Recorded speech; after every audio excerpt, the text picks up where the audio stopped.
परम पिता परमेश्वर, सर्वाधार, सर्वाधिष्ठान, सर्वनामाय, सर्वकामाय, सर्वदेशाय, सर्वहालाय, सदा सर्वत्र और सर्वातीत पुरुषोत्तम सच्चिदानंद घन भगवान राम कृष्ण जी अपनी नित चिद लीला अंतर्गत लीला के अंदर स्वयं अपने आप को, अपनी प्रभुता, अपना ऐश्वर्य, अपनी भगवत्ता, अपने गुण, अपने धर्म आदि आदि जो भगवान की प्रॉपर्टी है, जो गुणवत्ता है, भगवान उसमें अवगाहन करने के लिए और उसका आनंद लेने के लिए, उसे एंजॉय करने के लिए परमात्मा इस जीव जगत के रूप में स्वयं भगवान विलसित है। जो भी है सब तुलसीदास जग चिद विलास को बूझत बूझत बूझे। ये सब राम की लीला है, सब परमात्मा की लीला है। जीव जगत सब राम की लीला, चिद घन इकला रास रसीला, सब भगवान की लीला है। जो भी है, अब आज चूंकि गुरु पूर्णिमा है तो भगवान की जीव जगत तो बन गए, भगवान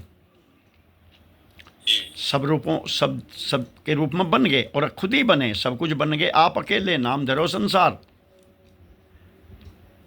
पंडित गया प्रसाद जी कहते थे,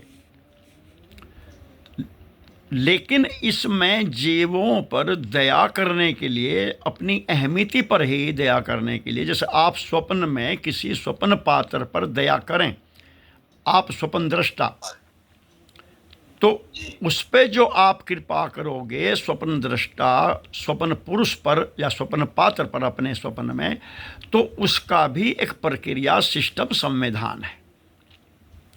मतलब अटरेंडम नहीं करने के आप, तो उसकी क्या विधि होगी कि अपने स्वप्न में ही आप कोई संत महापुरुष बनोगे आप ही, बिनु हरि कृपा मिले ही नहीं संता। आप ही बनोगे और आप ही संत महात्मा, स्वप्न गुरुदेव जिसको कहते हैं, वो बन करके और उसके पास आओगे, जिस पर कृपा करोगे स्वप्न पात्र के पास, उससे मिलोगे और उससे आप बात करके कहोगे, भाई कभी भगवान का कुछ भजन ध्यान भी कर ले करो, या संसार में इसी में लगे हुए हो, विषयों में ही कुछ अगला भी सोचा, आयु समाप्त होती जा रही है, जीवन का लक्ष्य क्या है, कभी इस पर भी विचार किया, ये मनुष्य का जन्म किस लिए मिला है भाई, देह धरे कर यह फल भाई, भजे राम सब काम बिहाई, श्रुति सिद्धांत यही उर्गारी, राम भजिए सब काज बिसारी। भाई इस पर भी कभी विचार किया? तो वो जो हमारे जैसा कोई पामर स्वप्न पात्र होगा, वो कहेगा ना जी हमें इसका क्या मतलब, मरना भी, पुनर्जन्म भी होता है,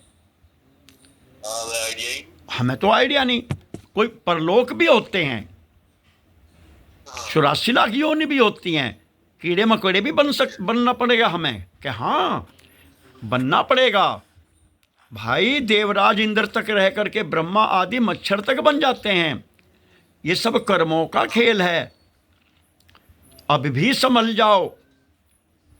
तो ऐसे संभलने के लिए जो कोई कहेगा स्वप्न पात्र में आपके, वो भी स्वप्न पात्र ही होगा आपका दृष्टा का, तो वो केवल स्वप्न दृष्टा की अपनी योजना और अपने आइडिया, उसके इच्छा संकल्प से बनेगा, वही बनेगा, वही आप ही बनोगे। तो ऐसे ही इस जगत में परमात्मा ही स्वयं किसी संत गुरु महापुरुष के रूप में प्रकट हो करके ऑटोमेटिक जिस जीव पर कृपा करते हैं उसको पकड़ते हैं, जबरदस्ती पकड़ते हैं। या तो उसको बुलावेंगे किसी भी बहाने या उसके पास जाएंगे, चाहे कोई संयोग बनाओ, कोई जुगाड़ बनाओ या घटना दुर्घटना कुछ भी हो, चाहे उस पर कोई मुसीबत आओ, तब वो किसी साधु संत के पास जावे, महाराज जी बहुत प्रॉब्लम है, ऐसी ऐसी हालत है, तन की, मन की, धन की, दैहिक दैविक भौतिक ताप में जब होगा, जब व्यक्ति का जी करता है भाई चलें गंगा जी की तरफ चलते हैं, गंगा के किनारे कोई महात्मा मिलेंगे, उनके पास शांति मिलेगी। यहाँ संसार में तो बहुत दुखी हो गए, मरने को जी चाहता है, आत्महत्या करने को जी चाहता है, आदि आदि। तन का, मन धन का, कोई भी दैहिक दैविक भौतिक ताप ऐसा जब होता है, तब व्यक्ति या तो अपने आप चलता है उधर को। तो वो किसने बुलाया? वो भगवान की कृपा हुई। वो संकट, वो जो संकट दिया, मुसीबत, वो किसने दिया? वो ठाकुर जी का क्रिएट किया हुआ है, वो स्वप्न दृष्टा का क्रिएट किया हुआ है। जीव जगत सब राम का सपना, चिद विलास प्रज्ञान कल्पना, दृष्टा राम जगत सब सपना, अहम इदम सब राम कल्पना। ये सब भगवान की चिदानंद में कल्पना है। ये सारा जगत जो है सब अहम इदम सब चिद सपनानंद सतचित आनंद प्रज्ञान आनंद, ये सब प्रज्ञान की लहरें हैं, सर्ग की लहरें हैं भगवान की। तो उसमें भगवान फिर किसी साधु संत उसके रूप में बनते हैं और वो बन करके फिर भगवान कृपा करेंगे, तब वो वहाँ पे जावेगा। तो लौकिक समस्याओं के लिए, संकट के लिए, महाराज लड़की का ब्याह नहीं हो रहा, महाराज कर्जा बहुत हो गया, महाराज घर में क्लेश बहुत है, आदि आदि बहुत सारे दुख भगवान देते हैं। और फिर जा कर के वो संत के चरणों में जाता है तो वो उसका वो समाधान तो कर ही देते हैं,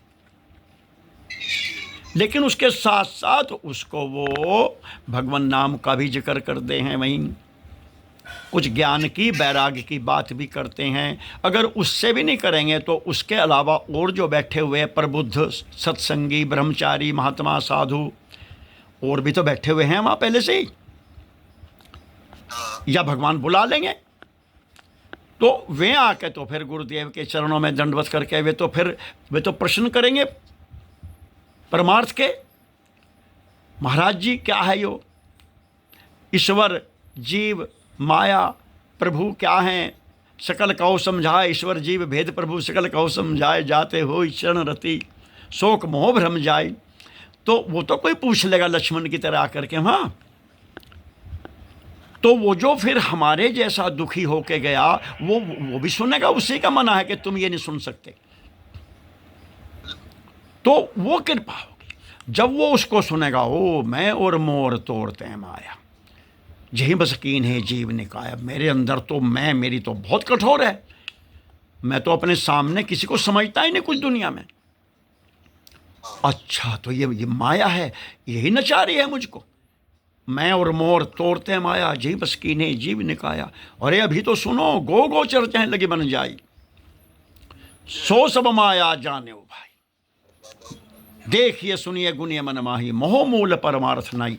तो जब ये सुनता, अरे तो मैं जिस चक्कर में लगा हुआ हूँ, जिस प्रॉब्लम को मैं समझ रहा हूँ कि इसे ठीक करना है, ये तो समस्या नहीं है, ये तो खुद ही दुखालम है, ये तो माया का खेल है सारा। तो मैं क्या माया में ही फंसा हुआ हूँ? तब बोध होता है, अच्छा तो मैं जो दुख भोग रहा हूँ इसका तो कारण मैं खुद हूँ, मैं जो माया में फंसा हुआ हूँ। तब उनको फिर बताते हैं, तो वो जा कर के वहाँ गुरु कृपा से संतों के पास सत्संग में जा कर के ये सब बातें सुनने का अवसर मिलता है, भगवान देते हैं, ये कृपा करते हैं। तो फिर जीव साधक जो गया था दुखी, वो अपनी लौकिक समस्याओं के साथ साथ धीरे धीरे गुणता है। ये बात भी सत्संग में कही थी महाराज ने, जिन संत के पास गुरु जी के पास गए थे, ये भी सब वो सब वहाँ सुनता है। वो उसके, जबकि उसकी योग्यता नहीं होती, उसकी पात्रता अधिकारिता भी नहीं है उस स्टैंडर्ड की अभी, लेकिन वो सुन लेता है सारा। और जब वो सुन लेता है, उसको सबको, तो उसको गुणता है। फिर वो श्रवण मनन निधि ध्यासन करता है, और श्रवण मनन निधि ध्यासन के बाद धीरे धीरे उसके चित्त में गुरु कृपा से यानी कृपा भगवान की हो रही हो, लेकिन वो इनडायरेक्टली हो रही है। और डायरेक्टली किसके रूप में हो रही? संत के रूप में, गुरु जी के रूप में हो रही, उनके रूप में हो रही। डायरेक्टली वहां से है, इनडायरेक्ट उसके पर्दे के पीछे रह के कर रहे हैं ठाकुर जी। संत के रूप में वो प्रेरणा दे रहे हैं किसी संत को, इसको पकड़ो, उर प्रेरक रघुवंश विभूषण, सुन खगेश नहीं कछुर से दूषण। लोमश जी का कोई दोष नहीं था, वो तो ठाकुर जी करा रहे थे मेरा कल्याण कराने के लिए। वो ठाकुर जी का सारा जो होता है वो कृपा होती है संत के द्वारा, भगवान की, सदगुरु के द्वारा, सदगुरु के रूप में जो कृपा होती है। फिर बस तो ये गुरु कृपा है।